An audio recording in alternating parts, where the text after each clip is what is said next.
इस कहानी की शुरुआत एक नरेशन के साथ होती है जिसमें हमें बताया जाता है कि पुराने समय में बहुत सारी कहानियां लिखी गई थी। हर देवी देवता की कहानी के पीछे एक इतिहास होता है जिससे भुला दिया जाता है। देवताओं और आत्माओं के युग में दुनिया में एक डार्क किंगडम का शासन था।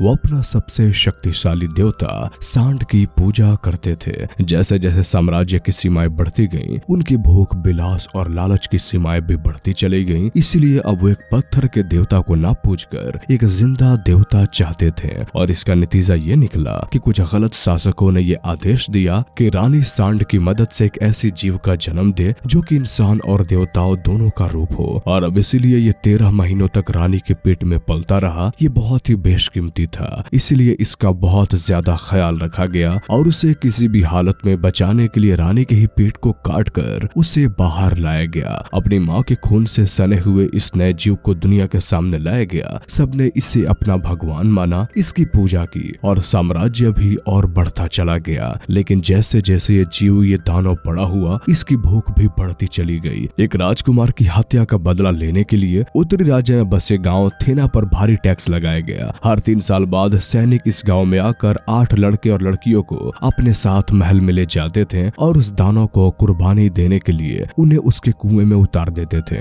और वह शैतान हैवानियत के साथ साथ उनकी जान ले लेता था। उस सांड को चुनौती देने वाला कोई नहीं था। वही अब 5वीं बार कुर्बानी का वक्त आ गया था। अब कहानी की स्टार्टिंग में हम एक रोई को देखते हैं जो कि बिना वजह कभी नजर नहीं आता, जिसका मतलब ये था कि वो आने वाले हैं। अब इसके बाद इस मूवी का मेन हीरो थियो अपने फादर को बताता है कि हमने उस रोबी को देखा है, जिसका मतलब था कि वो सिंह वाले सैनिक आने वाले हैं। थियो अपने फादर से कहता है कि पता नहीं उस हौसी के लिए और कितनी कुर्बानियां देनी होंगी, लेकिन उसके फादर कहते हैं कि बहुत सारी बातें ऐसी हैं जिन्हें तुम कभी समझ नहीं सकते। जिस पर थियो कहता है लेकिन मैं समझना चाहता हूँ। लेकिन उसके फादर जो कि इस गांव के मुखिया हैं, वो कहते हैं कि वक्त आने पर तुम सब समझ जाओगे, अभी सोचने के लिए मैं जिंदा हूँ, तुम दिमाग पे ज्यादा जोर मत दो। वही इस बार अब गाँव में लोग कुर्बानी देने के लिए मना करते हैं, कहते हैं कि हम उनसे लड़ेंगे। लेकिन मुखिया कहता है कि ऐसे करने पर वो लोग हमें और हमारे गाँव को तबाह कर देंगे, हमें उनकी बात माननी होगी। लेकिन वो लोग कहते हैं कि जब तुम्हारा बेटा अपनी कुर्बानी देगा तब तुम्हें पता चलेगा। और अगले दिन कुछ भेड़िए उनके जानवर पर हमला कर देते हैं। थियो उन्हें बचाने की कोशिश करता है, लेकिन तभी उसे वो रोई दिखाई देता है और वो जब उसके पास जाता है तो उसे बताती है कि फियोन अब भी जिंदा है, उसकी कुर्बानी नहीं दी गई है। 2 सुरंग पर महल में वो अब भी जिंदा है। दरअसल वो लड़की जिसे थियो प्यार करता है, लेकिन उससे थियो कहता है कि मुझसे मजाक बंद करो, तुम उसके बारे में कुछ भी नहीं जानती। लेकिन वो कहती है कि तुम्हें फियोन की रक्षा करने के लिए हत्या करनी होगी, तुम वहां जाओ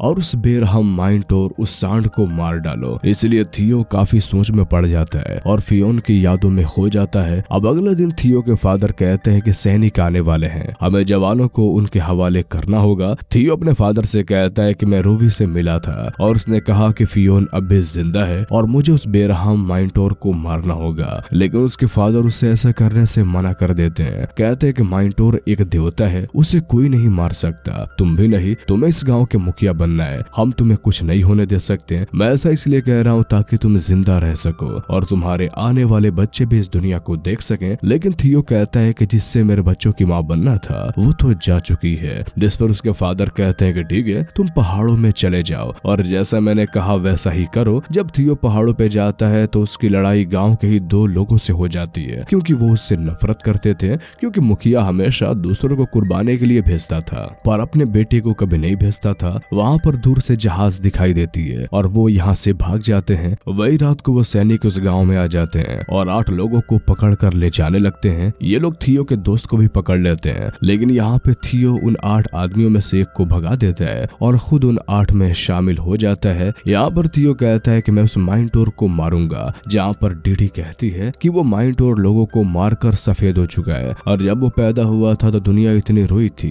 कि आंसुओं से समंदर भर गए थे। खैर इसके बाद इन सभी को राजा के सामने पेश किया जाता है, जहाँ पर माइंटोर की एक बड़ी सी मूर्ति थी। यहाँ पर 2 लड़कियों को सम्मोहित करके उस कुएं के पास लाया जाता है। उस कुएं के पाट को हटा दिया जाता है और जैसे ही उन्हें उसमें धकेला जाता है कि थियो उन्हें बचाने जाता है, लेकिन वहाँ के सैनिक उसे पकड़ लेते हैं। अब इससे राजा को गुस्सा आ जाता है और सभी की एक साथ कुर्बानी देने का हुक्म देता है। यहाँ पर एक लड़का कहता है कि अगर वो देवता है तो उसे जमीन के नीचे क्यों रखा गया है। दूसरा कहता है क्योंकि वो पाताल का देवता है, अंधेरी दुनिया का देवता है। लेकिन थियो कहता है कि वो कोई देवता नहीं है, वो एक जानवर है और उसे मारा जा सकता है और मैं उसे यहाँ मारने के लिए आया हूँ। वही दूसरी तरफ रानी अपनी सेविका से कहती है कि थियो को यहाँ पर ले आओ। उस रोबी बुढ़िया ने कहा था कि थियो यहाँ जरूर आएगा, उसे नशीला धुआं दो, फिर देखते हुए मेरा मदद करेगा या नहीं। लेकिन याद रहे सम्राट को इस बारे में पता ना लगे। खैर अब इसके बाद सेविका थियो को पानी के पास ले आती है। यहाँ पर राजकुमारी उसे अपने प्यार के जाल में फंसाने लगती है, लेकिन तभी थियो को होश आ जाता है और उसे नीचे पटक देता है। कहता है कि तुम मुझसे क्या चाहती हो, जिस पर वो कहती है कि मुझे तुम्हारी मदद चाहिए, तो मुझे उस बेरहम से छुड़ाओ, मैं तुम्हारी गुलाम बन जाऊंगी। उनकी बात कोई यहाँ पे सुन भी रहा होता है। वो थियो से कहती है कि फियोन अभी भी जिंदा है। सम्राट उसके कक्ष में आ जाता है और वो थियो को पकड़ने का हुक्म देता है। थियो यहाँ से भागने की कोशिश करता है, लेकिन एक सैनिक उसे बेहोश कर देता है और सम्राट रानी से कहता है कि कभी मेरे साथ धोखा करने की कोशिश मत करना, और अगर तुम्हें इसी में मजा आता है तो ठीक है, मैं इस महल में सभी नौकर और सैनिकों को तुम्हारे ऊपर छोड़ दूंगा। इसके बाद थियो को कुएं में उल्टा लटका दिया जाता है और उसे जैसे ही नीचे उतारा जाता है तो उसके साथ ही उसे बचाने की कोशिश करते हैं, लेकिन सम्राट एक एक करके उन सभी को उस कुएं में फेंक देता है और कुएं का पाट बंद करा देता है। और उस कुएं में बहुत ही भयानक आवाजें आना शुरू हो जाती हैं और वो भयानक आवाजें जीप वो माइंटोर की उनकी तरफ आगे बढ़ता है। वो पहले एक लड़की को जान से मार देता है। वही दूसरी तरफ राजकुमारी सम्राट से माफी मांगती है और सम्राट उसे माफ कर देता है। लेकिन हमें यहाँ पर यह भी पता चलता है कि वो राजकुमारी सम्राट की बहन है और यह सम्राट इतना खतरनाक है कि वो उससे ही अपना वंश बढ़ाना चाहता है, लेकिन ना चाहते हुए भी उसे सम्राट की बात माननी पड़ती है। वही दूसरी तरफ चूहे उन लाशों को खा रहे होते हैं। ये देख के यहाँ पर गैस है और तभी उसे यहाँ पर फियोन की आवाज आती है। उसे चारों तरफ से बचाओ बचाओ की आवाज आ रही थी। इथोन की आवाज का पीछे भागता है। उसे वहाँ पर अपने कुछ साथी मिलते हैं जो कि बाहर निकलने का रास्ता ढूंढ रहे थे।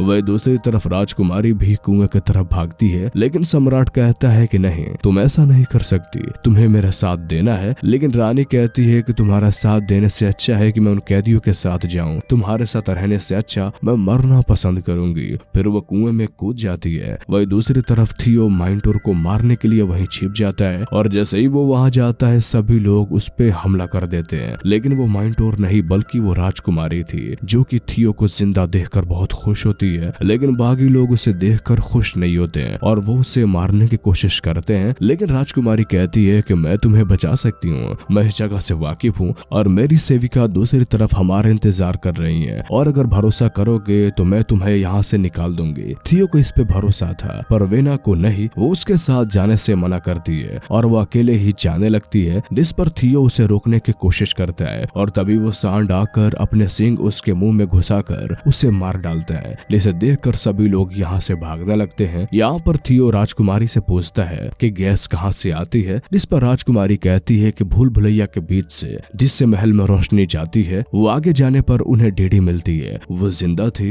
राजकुमारी उसे कुछ खिलाकर होश में लाती है। वही दूसरी तरफ वो सेविका उनके इंतजार कर रही थी और जैसे ही वो खुफिया दरवाजा खोलती है तभी सम्राट वहाँ आ जाता है और दरवाजे को बंद करके सेविका को मार देता है। वही ये लोग भी उस जगह पहुंच जाते हैं जहाँ वो मेंटर सो रहा था। उस जगह को देखकर ये लोग वहाँ से भागते हैं और उस जगह तक पहुंच जाते हैं। राजकुमारी दरवाजा खोलने के लिए कहती है, लेकिन वो दरवाजा नहीं खुलता क्योंकि सेविका मारी जा चुकी थी और उसी वक्त वो माइंटोर तेजी से उनकी तरफ आगे बढ़ता है, जो कि देखने में काफी भयानक था, जिसे देखकर सभी लोग चिल्लाते हैं। वो वहाँ से भागते हैं। वो यहाँ पर एक आदमी को मार देता है। वही लोगों को यहाँ पर एक आदमी मिलता है जो कि कई सालों से यहाँ चूहे खाकर जिंदा था। वो उन्हें गुफा तक ले जाता है। वही सम्राट उस खुफिया दरवाजे को खुलवा देता है और वही थियो और उसके दोस्त के बीच बहस हो जाती है क्योंकि उसे पता लग जाता है कि थियो माइंटोर को मारने के लिए नहीं बल्कि फियोन को बचाने के लिए यहाँ पे आया है और उन्होंने योन का साथ इसलिए दिया था क्योंकि उसने कहा था कि वो माइंटोर को मारेगा। लेकिन थियो कहता है कि फिनो जिंदा है और वो यहीं पे है। इसके बाद वो उस आदमी को धमकी देकर उससे पता करता है जहाँ पर वो बता देता है कि वो यहीं पे है। लेकिन माइंटोर उनकी आवाज सुन लेता है। वो गुफा को तोड़ने लगता है जिससे वो पूरी ठह जाती है और वही सम्राट गुफा के अंदर आकर राजकुमार राजकुमारी को आवाज लगाता है और इसलिए माइंटोर उनकी तरफ आगे बढ़ते हैं, लेकिन सम्राट अपने सैनिक को आगे करके वहां से भाग जाता है और वो सैनिक मारा जाता है। बाद में थियो को वो लोकेशन बता देता है जहाँ पर फियोन है। वही डीडी और टायरो कुएं से बाहर निकलने की कोशिश करते हैं, लेकिन तभी वो सांड वहाँ पे आ जाता है, जिसे देखकर डीडी चिल्लाती है। टायरो उसे नीचे देखने से मना करता है, लेकिन डीडी का हाथ फिसल जाता है और वो सीधा सांड के सींगों पे गिरती है और उसकी जान चली जाती है। वही थियो फियोन को ढूंढ रहा था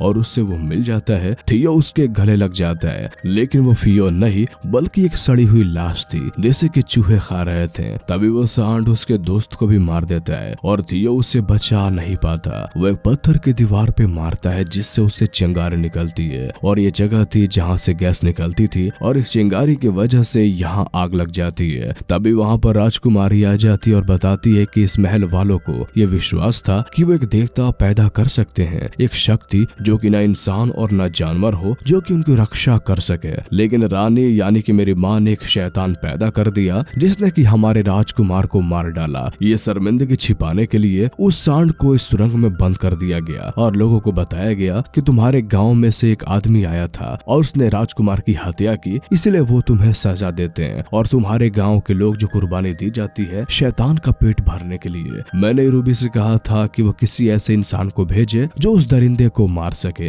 अगर वो देवता है तो हमें मार डालेगा और नहीं तो हम उसे मार देंगे। इसके बाद थियो उस जगह पे जाता है जहाँ पर सबसे ज्यादा गैस है और इसके बाद वो सांड राजकुमारी के पीछे आ जाता है और जैसे ही वो उसे मारने वाला होता है टायरो यहाँ आ जाता है और राजकुमारी को वहाँ से भगाकर उस सांड पे हमला कर देता है और खुद की जान दे देता है। अबेती सांड को ललकार रहा होता है, इसलिए वो सांड उसकी तरफ आने लगता है कि तभी थियो वहाँ से हट जाता है और वो सांड पत्थरों के बीच फंस जाता है। लेकिन वो सांड अभी भी मरा नहीं था, वो बहुत गुस्से में वापस उठता है और थियो को लॉकेट उसके सींग पर था, जिसे लेने के लिए वो सांड के ऊपर चढ़ जाता है और उस लॉकेट को निकालने की कोशिश करता है। सांड काफी तेजी से भागता है, लेकिन वो उस लॉकेट को निकाल कर वहीं गिरा देता है। अब वो सांड वापस थियो के पीछे भागता है और थियो भी भागने लगता है और भागते हुए वो उस जगह पे आ जाता है जहाँ से ज्यादा गैस निकल रही थी और थियो एक चिंगारी के साथ वहाँ पे आग लगा देता है, जिससे वहाँ पर एक भयानक विस्फोट होता है और वो सांड जलने लगता है और थियो भागकर पानी में कूद जाता है और उस ब्लास्ट की वजह से सांड के साथ वो सम्राट भी मारा जाता है और पूरा महल तबाह हो जाता है। अब इसके बाद थियो और राजकुमारी पानी से बाहर निकलते हैं कि वो सांड मर चुका है और वो दूसरे रास्ते की तरफ बढ़ते हैं, लेकिन सांड अभी भी जिंदा था। वो फिर से इनकी तरफ बढ़ता है, लेकिन थियो उसे टूटा हुआ सींग उसके मुंह में घुसा देता है और आखिरकार अब वो सांड मारा जाता है। अब उस ब्लास्ट की वजह से वो सुरंग गिरने लगती है और ये लोग वहाँ से भागते हैं, जहाँ पर उन्हें बाहर निकलने का रास्ता मिल जाता है और उनके कुछ साथी जो अभी भी बच गए थे वो भी उनके साथ बाहर आ जाते हैं। लेकिन वो सम्राट अभी भी जिंदा था, तो राजकुमारी उसकी सांस रोककर उसे मार डालती है और सभी को अपने शर्मिंदगी के मुखौटे उतारने को कहती है। अब यह साम्राज्य की रानी थी। यहाँ पर अब सभी कैदियों को आजाद कर दिया जाता है और थियो जो कि यहाँ पर फियोना को बचाने के लिए आया था, लेकिन वो ऐसा नहीं कर सका, लेकिन उसने उस सांड गॉड को यानी मॉन्स्टर को जरूर मार डाला और अब इसी सीन के साथ कहानी यहीं पे खत्म हो जाती है। तो कैसी लगी आपको ये मूवीज एक्सप्लेनेशन हमें कमेंट में जरूर बताएं और अगर आप इस तरह की और भी कहानियां सुनना चाहते हैं तो हमारे इस चैनल को सब्सक्राइब कर लें। तो फिर मिलते हैं आपसे अगले वीडियो में, तब तक के लिए गुड बाय।